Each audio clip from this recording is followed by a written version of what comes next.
No, no, no, no. Tul, sugot ka tigpakaon sa hito 20k per day. Pero isa-isahon ang hito pagtingal sa kutsaran na ay fish. Hell no, man. What the Get your ass on. Mate, sula ng isa-isahon 20k. Malangay mata na dol. Dugay lang 10k para larga ta. Daw,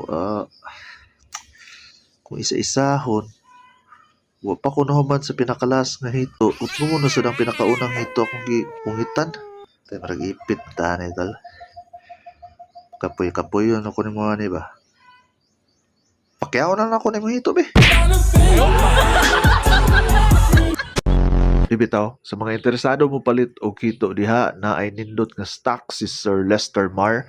Siya mismo ang nagbuhi o namaligya ani kung taga Davao de Oro, Davao del Norte or Davao Oriental mo, PM lang mo ni Sir Lester Mar, ang katoto ng hituan sa Davao Region. Ang link sa iyang Facebook nasa comment section. Daghang salamat sa inyong suporta. Peace!